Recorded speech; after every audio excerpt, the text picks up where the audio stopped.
Welcome to another episode of Practical Nutrition. I'm Cassie. I'm Alix. And I'm Sara. And today we are talking about testosterone supplements. So, woo! Yeah. So this is something actually that we get a lot of questions about and people are talking about. And a lot of it is because the advertising that's out there about these supplements is really in your face and you see it all over the place. Mm-hmm. And so sales for these types of supplements have really grown exponentially in the last couple of years, and so we thought we would cover the topic because it is a very interesting thing to think about, and it can be a real issue. So first we'll talk about what is testosterone, which most people probably know what it is, but it's a hormone, and it's produced in higher amounts in males and smaller amounts in females, but both males and females have it.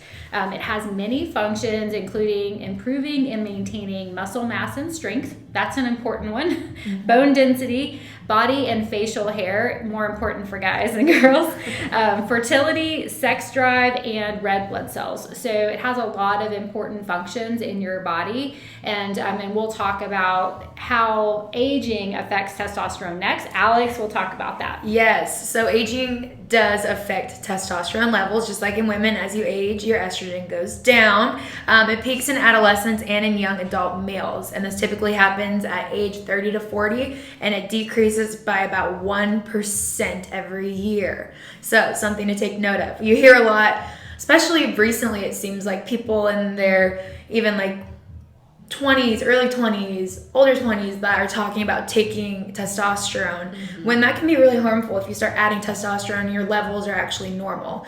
My husband was talking about it. I was like, no. We don't need to be talking about that yet. So sorry, Riley. So it's important to be sure that you talk to your doctor first before you even consider taking a testosterone supplement. And there are some clinical decreases in testosterone due to hypogonadism, which is a failure of your gonads to function properly. So testes in males, ovaries in females. It's a medical condition. It's diagnosed. This requires hormone injections or supplements. Our conversations that we're talking about today will be more about natural testosterone decreases rather than this rare medical condition. That medical condition affects 4 or 5 million men. But again, in the scheme of everything, natural testosterone decreases is what we're talking about today. So, low testosterone side effects. So, how to know when to talk to somebody if you feel like you have low testosterone. If you notice changes in physical appearance and ability, so more fat, less muscle, and less strength. So, if you've been working out the same, you feel like your diet's the same, the only thing that's happening is you're aging, then maybe that might be a point where you talk to your doctor. Decrease in bone density, decrease in sexual function, depression or decrease in confidence and motivation, insomnia, sleep problems, fatigue, and low energy. So that's quite a big list, but it is something that you can talk to your physician about if you feel like, again, you've been eating well, you've been exercising, and you still don't feel like you're making the progress that you typically would have when you were younger. Yes. So, and again, this is where I think a lot of people have a lot of these symptoms just because aging also creates some of these symptoms. So it's hard to know if you have an issue with your testosterone or not. So if you have some of these symptoms and you don't feel like there's an explanation for them, like, okay, I haven't exercised in 20 years and now I have more fat around my middle, things like that, then you can go to your doctor, and we'll talk more about that later as far as how we recommend that you do that. But those are the symptoms. And again, this is why a lot of the advertising is, so it really catches your attention because you're like, yeah, I've been having trouble sleeping. Yeah, I don't have energy. Yeah, I have more fat around my midsection. Maybe I have low testosterone. And so it really catches your eye. But we do have some research on testosterone replacement therapy and how it can be helpful. And so we're pointing this out first because if you do have low testosterone and you take a supplement, it will help you. But that's an actual hormone replacement therapy. And so Sarah's going to talk about some of that. But just so you know the difference, we're not talking about the supplements necessarily, but this is where the supplements are getting a lot of their information is from what these hormone therapies are showing to do in research, not necessarily what they're showing to do in research. Right. So if you do have have low testosterone levels as determined by your physician, primary care, whoever you see, they might, recommend testosterone, a hormone replacement therapy, which you do need a prescription for. This isn't something that you can just go and get, at CVS or whatever. And so there are some benefits, but there's also some risks, and that's why we're talking about it. There's a little bit more risk that we found, than benefits, but that's why I want to give you guys that information. So first and foremost, if your doctor does put you on testosterone replacement therapy, it's basically going to fix all of the things that testosterone functions to do, right? So improvement in lean mass and decrease in fat mass, improvement in male sexual drive and performance, and improved energy. So those symptoms that you may have been experiencing as determined by having low testosterone, it's essentially just going to fix that. And like Cassie said, we know that works. That's why we have that prescription out there for people. However, there are some potential risks with testosterone hormone therapy in men. And testosterone has kind of gotten a bad rep because of its potential to cause heart problems, and so that's a lot of, and kidney problems, liver problems, and that's a lot of what the potential risks are. So I'll list a couple of those just for you guys to be aware of that. So in regards to heart problems, it can cause a decrease in your HDL cholesterol. So HDL cholesterol is your happy cholesterol, your good cholesterol, so we don't want that to decrease. Also, because of the changes in cholesterol, it can increase your risk for heart attack, stroke, and cardiovascular disease deaths. It can cause blood clots, or at least increase your risk for it due to an increased amount of red blood cells, increased aggression, and personality changes. This is important, and that's definitely something that I've seen in research too. So also enlarging breast tissue, which I feel like a lot of men have either experienced or heard about, and that may be one of the determining factors as to why they don't do it. I remember even in movies them talking about that, someone taking their testosterone and then they feel like their breast tissue is getting larger. So interesting. And then also it can increase PSA, which is a prostate specific antigen. It's a test that measures that protein in your blood, and it can increase your risk of prostate cancer, which is pretty serious. Additionally, worsening sleep apnea, high blood pressure, kidney and liver problems, like I had said before. And we really don't know the long-term safety and efficacy of it. When people are put on testosterone replacement therapy, you can develop a dependence on it. And so once you get taken off that or start to taper off of it, we don't know, are your levels going to be lower than they were before? Your body starts to develop a dependence on it, which is obviously not great. Yes, so good stuff. So lots of things to think about. Mm-hmm. And the good news is this is why this is a controlled drug. There are prescriptions and ways you go about it, so you can assess all of the benefits and risks and see if it's something that is right for you with a physician. So next we talked a little bit about the actual prescription drug testosterone that they would give you if you have low testosterone levels. And now we're going to talk about the over-the-counter, what you see all over men's health magazines, the internet, sports channels, radio, all those things, the testosterone boosters, the supplements and enhancers. And really, who wouldn't want to use them? The marketing is very convincing and confusing. These are touted as natural, which means they're healthy, right? Yeah, that's what that means. Of course. Synonymous. Yeah. So they're shown to have the following benefits in all the advertising: improved sexual drive and performance, increased muscle mass and strength, improved sleep, improved energy, and increased metabolism. So, who wouldn't want that? Sounds great. I know. So, and it's natural, and you can just buy it online. It'll be shipped right to your house.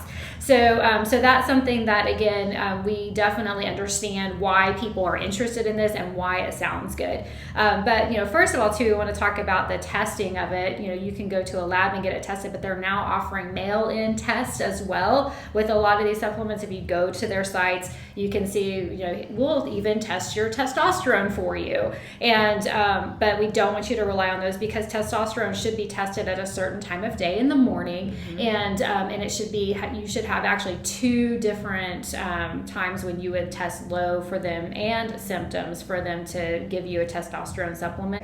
So who knows how accurate the mail-in tests are? You don't know. And also remember, they're trying to sell you the supplement. And so I just would question if the tests are going to be accurate, because if they are low, then that will benefit them because they can sell you a supplement. So let's talk a little bit more about the testosterone boosting supplements. It was interesting to do some research on what's in these and what they do and don't do. And so Alix, you're going to start us off with some of the ingredients. Yes. So remember, the goal of these testosterone enhancing supplements is to increase your testosterone.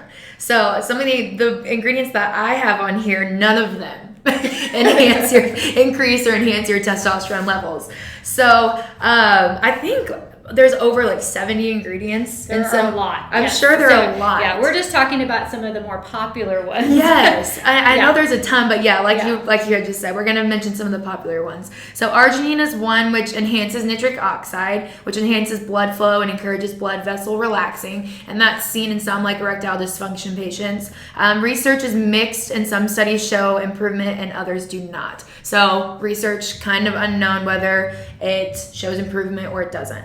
But it is not shown to increase testosterone levels, which again was our number one goal when taking these enhancing supplements. Yohimbe is the next one, which enhances blood flow, but again, it doesn't show increases in testosterone levels. Maca, which you can buy it at Mama Jean's, you can buy it at the store. I know a lot of people that like mix it in smoothies or whatever in the morning. That may improve sexual desire, but again, it may not increase your testosterone levels. Lastly, the one I have on here is horny goat weed. What is that, Alix? I saw this in a female bathroom and in a truck stop, like we were traveling to a volleyball tournament, and I saw a horny goat weed supplement. It was interesting because I had never heard of it before. No, this is my first time. Horny. I was just making sure I read that correctly. Horny goat weed. And I had to look it up. It's a chemical that helps increase blood flow, and it may improve in sexual function, but again, you guessed it, is not shown to increase testosterone levels. Yes, and there's more, and I'm going to go over more. And so there is one that has been shown, research shows it may increase your testosterone levels, and that's ashwagandha. It's a plant, it's a small evergreen shrub, and it's used as an ancient medicinal herb. So it has been shown to increase testosterone levels in a research study just using standardized amounts, but it didn't help with the things that go along with low testosterone levels, which is fatigue, vigor, sexual well-being, which is interesting. Next is deer velvet antler, and this was my first time hearing this. It is literally the velvet on a deer antler, and so that grows around the bone and cartilage on a deer antler, and it's used for a wide variety of health problems: immune function, stress, inflammation, all of those things. But again, research has not shown that it's necessarily helpful specifically for increasing testosterone levels. And then long jack, it actually has a different, more long name, so I'm glad that we're calling it long jack. It is a type of plant, and so it's not tested in humans, so we don't really know the effect and the safety of it, but it has been done in like rat trials and stuff like that, and it's mainly just used for increased sexual drive and again, testing to see if it increases testosterone levels. And then the last one of those common ingredients is tribulus, and it's again a plant that produces a fruit with spines on it. So this is used as a medicine and then just for additional male sexual problems, and it claims to increase DHEA, which is a hormone needed for testosterone, but again, it's not shown to do so in research. So thank goodness for research. Yes, thank goodness for research. And a lot of these herbal supplements, and we're not saying that they don't work, it's just that when you look at research, they're looking at having the actual ingredient in the research study, and so that's what the ashwagandha was controlled as far as how much was in there in the research study. And that's something, even if it's shown to be helpful in research, that doesn't mean that the supplement that you have that claims that they have that product has as much as was studied. That's a good point. Or the same, or if it's available, bioactive, those kinds of, so it's not the same as taking a controlled prescription medication that is regulated. And so we're just throwing that out there too, even though, some of these we say may because the research studies are mixed. And maybe if at this level it works for this person and it doesn't for this person, well, research is going to say, well, it's inconclusive. So a lot of this is inconclusive. It's probably because everything is so unregulated. So, but again, none of this is really shown to be very helpful. If you have low testosterone, you definitely need to go get some help with that. Don't take these things. So because that may or may not, and as we see, probably won't fix your situation. So really the bottom line, which I alluded to, if you're concerned with your testosterone and you have some symptoms, go see a doctor because they could help you. So they probably will want a couple of lab tests, and that's usually between 7 a.m. and 10 a.m. that they would check your testosterone levels because that's when they're at peak levels when they test them. And if they're low, your doctor may prescribe testosterone hormone therapy. Just to throw a number out there, if the FDA recommends that you have 2 readings at less than 300 nanograms per deciliter of testosterone in order to be considered low testosterone and low testosterone symptoms. So if you have those things, then you might be a really good candidate for getting the hormone therapy, and you might feel a lot better as well. Your doctor can look at all of your risks for heart disease, stroke, cancer, those things that it might increase, and you can decide with them, if your quality of life outweighs those other risks, and it might, and that's your decision, and you should definitely have a doctor help you make that. Don't rely on over-the-counter or internet testosterone supplements, which are unregulated, not standardized, and may be contaminated with steroids, pharmaceuticals, or other harmful ingredients. So we're not saying that these don't necessarily work, but we do know the herbs in them aren't really shown to work that well. So if they are working, my concern is what is in them to make them work. So the FDA has issued several warnings for these types of supplements, and more probably will be coming because they have pharmaceuticals in them. So a 2015 study, which was several years ago, of 50 products saying they had yohimbe, only 3 of those 50 were found to accurately represent what was in them. The rest were either contaminated with something, didn't have yohimbe in them at all. That's crazy. That's crazy. 3 out of 50. Okay. Wow. So if you think what you're getting is what's on the label, you're probably not correct. So that's what it's just, again, so this is a real issue, but you need to use a real medication to work on it if you have that issue. Also, many herbs interact with other medications. And so if you're taking anything else, and a lot of men in their 40s and 50s and 60s are taking things for blood pressure or for other issues. So they're shown to help to actually interfere with a lot of medications that you might already be taking. And they also have side effects. So they're seeing some side effects from these herbal supplements that include changes of blood pressure, increases in anxiety, increases in acid reflux. And then, again, depending on what medication you're taking, it can make those less effective. So that could put you at a higher risk for having a stroke. So things to realize.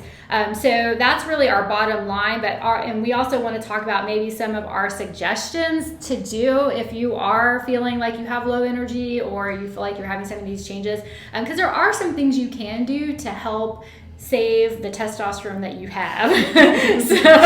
Salvage what you got. So it's not going to be a miracle or anything, but Alix will go over some of our recommendations, which are, to some things you can actively do. Yes, absolutely. If you do have symptoms of low testosterone, take a hard look at your lifestyle and your health first. If you feel like you're doing all the right things, you have a healthy body comp, you're exercising, you eat healthy, you haven't really made a lot of changes in anything, and you still have these types of symptoms, which we referred to earlier, then go ahead and talk to your doctor. Don't go grab that supplement. Talk to your doctor and see if you really need some hormone replacement therapy. But safe ways to optimize testosterone levels as you age include decreasing abdominal fat, because excess weight gain around your middle can produce enzymes that convert testosterone testosterone to estrogen. So if you have a lot of central adiposity, then making sure that you look at your, like I mentioned earlier, your eating, your exercise, and your lifestyle. Exercise can help you produce more testosterone, but excess exercise with not enough sleep or food can decrease your testosterone. So if you're trying to go to the gym 2 times a day, 3 times a day, just trying to get big or get swole because you feel like your testosterone's decreasing, and you're not eating enough because you're trying to cut or whatever the situation may be, you may actually be harming your testosterone. So it's important to have a balance about it, be healthy about it, and make sure that you do stay active, but you're not over exercising, you're under eating, you're not sleeping enough, and make sure you recover. And then again, eat a healthy, balanced diet, including whole, nutrient-rich foods, because many vitamins and minerals are important for testosterone production, such as vitamin D, for example. So you want to be sure that you're getting lots of fruits and veggies, half your plate fruits and veggies, like we've talked about probably in every podcast, and just making sure that you have balance, and we can definitely help you with that. And additionally, you know, when we have clients come into our offices, we like to look at everything. So we don't just look at what you're eating, we look at your sleep, we look at your stress, and those things can affect your testosterone levels too. So men who have higher stress levels, the DHEA that I mentioned before that's used for testosterone tends to decrease when you have chronically high stress. So that's something to look at too. And most people have high stress levels. So think about that. Additionally, make sure you're getting a lot of sleep. Adults need anywhere from 7 to 9 hours. I am the adult that needs 9 hours to function best. And I don't think a lot of people get that. We're so career oriented. You know, you have kids, you try to work out, you try to eat healthy. So sleep is one of those things that tends to go, and especially in younger men who are in school, and you have to stay up and study, sleep, you know, goes to the side. So, and stress levels increase. And then, of course, just with pretty much everything else, avoid smoking, excess alcohol, all of those things can decrease your testosterone levels. So make sure that you're looking at your lifestyle as a whole and not just assuming, oh, yep, it's my testosterone. I need to go into the supplement store and get my hormone boosters and, you know, life's good. No. Don't do that. Yes, don't do that. So yes, and I know, you know, we always have these suggestions that are not the quick, easy fix pill, but they do work and they will help you, you know, feel better and maybe get some positive results from it. So that's something that you need to keep in mind, is sometimes the easy road isn't going to be the safest or the best road. So, you know, we know we're asking you to, you know, put your nose down and work hard, but it is something that at least if you do those things and you still have symptoms, you know that you might have an issue and you can go get some help and you can feel better. There's an answer for you if you do have low testosterone. But again, all the healthy stuff is what we want you to focus on first. And so, and the other thing with supplements, you aren't necessarily going to know that you have a bad supplement or you have a negative side effect until you have that side effect. And a lot of these companies aren't going to be looked into unless somebody dies or there are a bunch of complaints. And so you don't want to be one of those statistics. So again, there are lots of answers for you. They just don't lie in the supplement industry. So we hope that you enjoyed our information today. We learned some stuff about testosterone, and so and you know, it's very important and something that you definitely need to be aware of. And if you have any other topics, let us know. We are going to do one coming up soon on estrogen and some of the female hormone issues, and so that one will be interesting as well. So we'll hopefully get some answers with that kind of stuff as well. Aging is not for the it's not for the weak. It's definitely something that is difficult and hard to do, but we're in this together and hopefully we can get through it in a healthy way. So all right, thank you. Bye.